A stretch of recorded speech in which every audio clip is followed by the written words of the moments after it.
It's astonishing. All this is only 20 or 30 minutes from the heart of San Francisco. Not a human habitation in sight anywhere.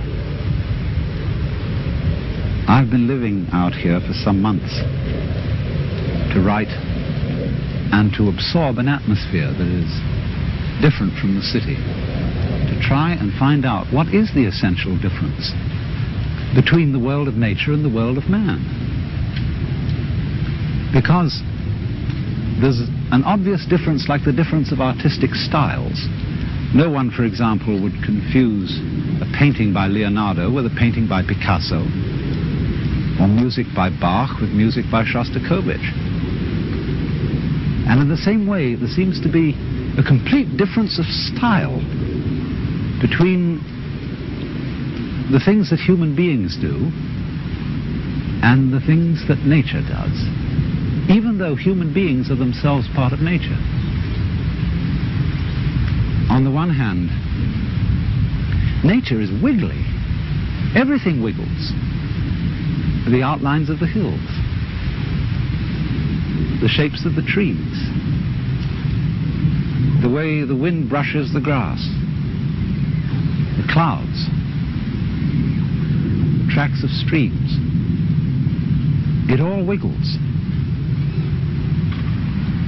And for some reason or other, we find wiggly things very difficult to keep track of. And you know, we say to people, keep still so that I can see you. Keep still for the camera. And we say, well, let's get things straightened out. Let's get this ironed out. Let's get it all squared away. And then somehow we think we understand things when we have translated them into terms of straight lines and squares.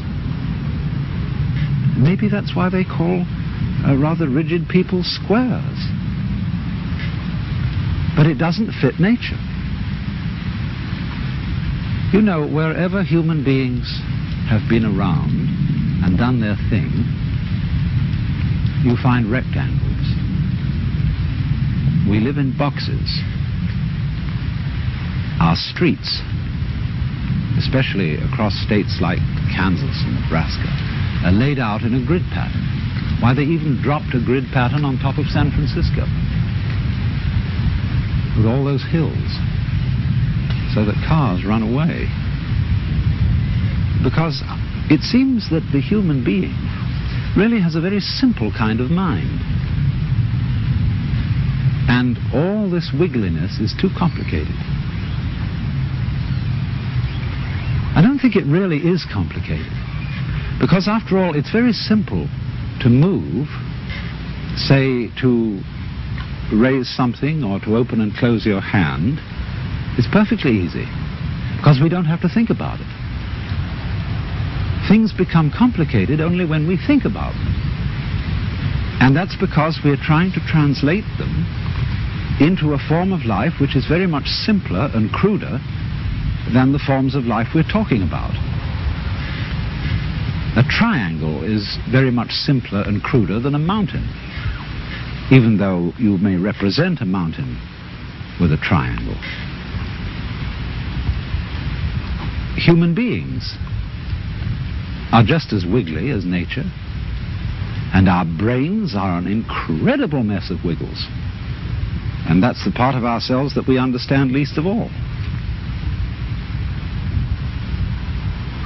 I'm afraid the problem is partly due to Mr. Euclid, who invented geometry, because he didn't really measure the earth. He measured and gave us ideas about the very simple forms in his own mind. And perhaps we should come to the conclusion that he really had a rather weak intellect. Because sometimes when I'm in the middle of all this, I feel as if I were in the middle of an amazing brain. In other words, the brain is a network of interconnected neurons.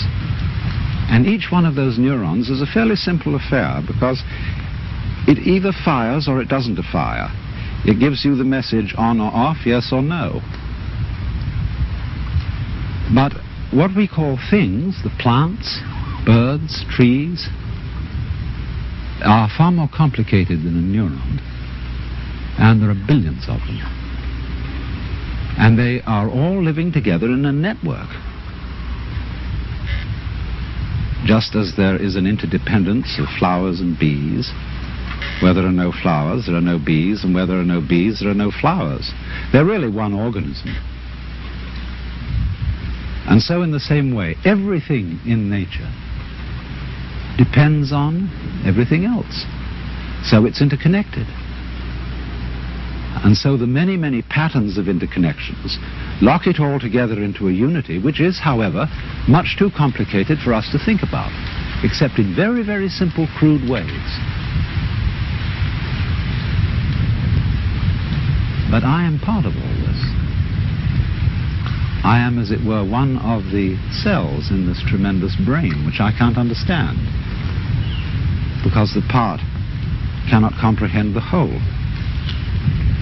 And yet at the same time, I don't feel, like so many people seem to feel, that I'm a foreigner or a stranger in this world. Its aesthetic forms somehow appeal to me more than most of the aesthetic forms which men have produced. I feel in it as if, in the same way, when you see a flower in a field, it's really the whole field that is flowering, because the flower couldn't exist in that particular place without the special surroundings of the field that it has. You only find flowers in surroundings which will support them. So in the same way, you only find human beings on a planet of this kind, with an atmosphere of this kind, with temperature of this kind, supplied by a convenient neighboring star. And so, just as the flower is a flowering of the field, I feel myself as a personing, a manning, a peopling of the whole universe. In other words, I seem, like everything else, to be a center, a sort of vortex, at which the whole energy of the universe realizes itself, comes alive. A sort of aperture through which the whole universe is conscious of itself.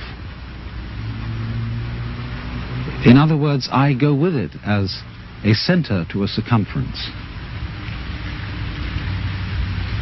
You know, the astrologers, in theory at least, may not have been so far wrong when, in trying to draw a picture of a human mind or soul, they drew a very crude map of the whole universe centered on the time and place of the birth of that particular person. It's not a bad idea, but I don't think the astrologers know how to read their maps, because the maps are too crude. But the essential point is obviously that each one of us, not only human beings, but every leaf, every weed,